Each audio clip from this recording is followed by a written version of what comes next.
कोई भी गलती नहीं की है, उस इंसान ने आज तक कुछ भी नया करने का ट्राई ही नहीं किया है। ऐसा ही कुछ मानते थे दुनिया के सबसे महान साइंटिस्ट एल्बर्ट आइंस्टाइन। 14 मार्च 1879 जर्मनी के उल्म शहर में एक यहूदी परिवार में पैदा हुए थे सर एल्बर्ट आइंस्टाइन। उनके पैदा होने के बाद डॉक्टर्स ने नोटिस किया कि उनका सर नॉर्मल बच्चों के मुकाबले काफी बड़ा था और वो एक एबनॉर्मल बच्चे के रूप में जन्मे थे। इसके बावजूद भी उनका दिमाग इतना तेज था कि आज तक कोई भी उनका मुकाबला नहीं कर पाया। आज 60 साल हो गए आइंस्टाइन हमें छोड़ के चले गए हैं, लेकिन आज भी साइंस उनकी थीसिस के बिना कमजोर है।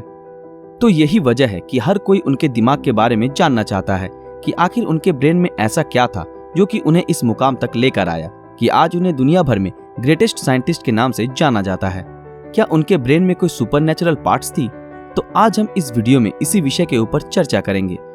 दरअसल जब एल्बर्ट आइंस्टाइन का जन्म हुआ था तब उनका सर किसी भी नॉर्मल बच्चे से ज्यादा बड़ा था। नॉर्मली बच्चे 1 या 2 साल की उम्र में बात करना सीख जाते हैं, लेकिन आइंस्टाइन 4 साल की उम्र तक बिल्कुल भी बात नहीं कर पाते थे।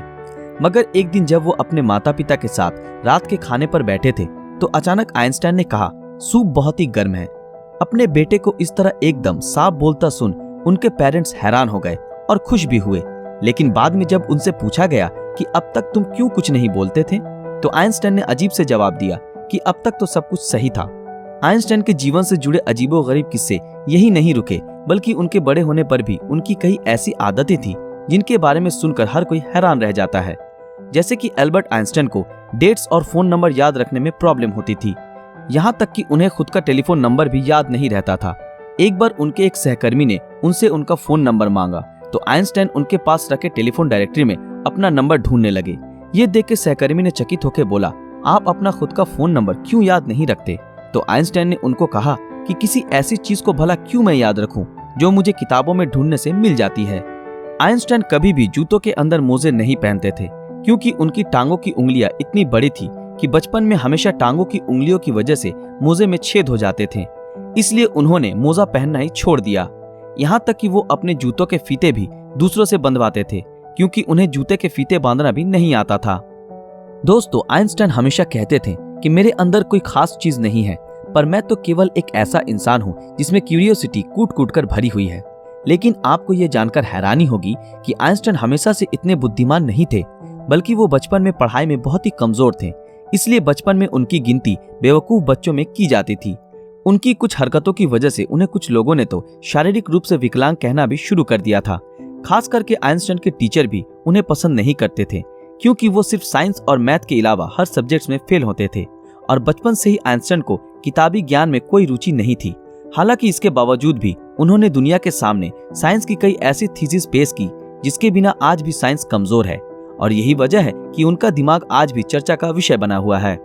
18 अप्रैल 1955 आइंस्टाइन की मृत्यु के बाद पैथोलॉजिस्ट डॉक्टर थॉमस हार्वे ने आइंस्टाइन के परिवार की अनुमति के बिना ही उनके दिमाग को रिसर्च के लिए निकाल लिया था और वो वहां से भाग गए।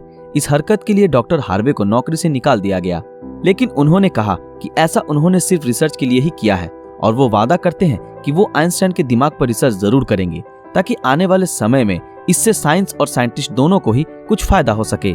लेकिन रिसर्च के लिए परमिशन न मिलने के कारण डॉक्टर हार्वे ने आइंस्टाइन के दिमाग को एक जार के अंदर बेसमेंट में कैद रखा। बाद में आइंस्टाइन के बेटे हैंस एल्बर्ट आइंस्टाइन की अनुमति के बाद डॉक्टर हार्वे ने आइंस्टाइन के दिमाग पर रिसर्च करना शुरू किया। पहले उन्होंने आइंस्टाइन के दिमाग का वजन किया, जिसका वजन 1230 ग्राम था, जो नॉर्मल इंसान के दिमाग के वजन से काफी छोटा था, क्योंकि दरअसल एक इंसान के दिमाग का वजन करीब 1400 ग्राम होता है। इसके बाद डॉक्टर हार्वे ने आइंस्टाइन के ब्रेन को 240 भागों से टुकड़े किए और उन टुकड़ों को दुनिया भर के मशहूर रिसर्चर्स के पास भेज दिया ताकि वो अच्छे से देख सकें कि आखिर आइंस्टाइन के दिमाग में ऐसा क्या था जो बाकी आम इंसानों में नहीं था।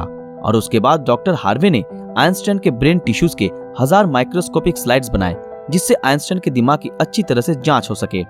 रिसर्च के दौरान ये पाया गया कि आइंस्टाइन के ब्रेन में आम इंसानों से ज्यादा सेल्स थी।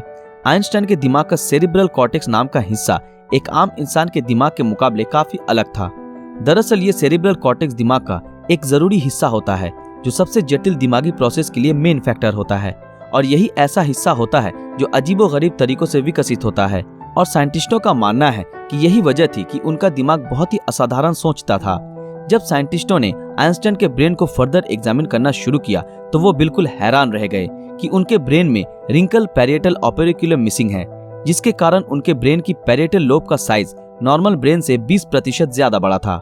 साइंटिस्टों का कहना है कि यही वजह है कि आइंस्टाइन की मैथमेटिकल स्किल और चीजों को इमेजिन करने की पावर नॉर्मल ब्रेन से ज्यादा थी और उनके दिमाग में न्यूरॉन्स की डेंसिटी 17% ज्यादा थी, जिस वजह से आइंस्टाइन को ज्यादा ब्रेन पार्ट मिलती थी।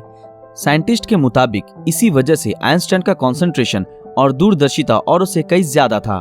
साइंटिस्ट कहते हैं कि आइंस्टाइन के ब्रेन में ज्यादा फोल्ड थी, जो उनकी इंटेलिजेंसी का और एक कारण था। आइंस्टाइन का दिमाग 46 टुकड़े के रूप में अमेरिका के फिलाडेल्फिया शहर के मटर म्यूजियम में प्रिजर्व किया गया है। दोस्तों, आज साइंस ने कितनी तरक्की कर ली है, लेकिन इसके बावजूद आज भी आइंस्टाइन के दिमाग और इंटेलिजेंसी एक पहेली बनी हुई है। लेकिन साइंटिस्टों को आशा है कि फ्यूचर में किसी बेहतरीन टेक्निक के जरिए आइंस्टाइन के दिमाग को और भी बेहतर तरीके से जानने में कामयाबी हासिल होगी। डॉक्टर थॉमस ने आइंस्टाइन के दिमाग के साथ जो कुछ भी किया, क्या वो सही था या गलत? इस बारे में आपकी राय हमें कमेंट में जरूर बताएं। दोस्तों, आज के लिए बस इतना ही। आशा करते हैं आप लोगों को ये वीडियो पसंद आया होगा। तो फिर मिलेंगे अगले वीडियो में ऐसे ही किसी मजेदार विषय के साथ। अगर आप ऐसे ही और वीडियो देखना चाहते हो तो हमारे इस चैनल को सब्सक्राइब करके बेल आइकन ऑन कर दें, ताकि जब भी कोई नया वीडियो आए आप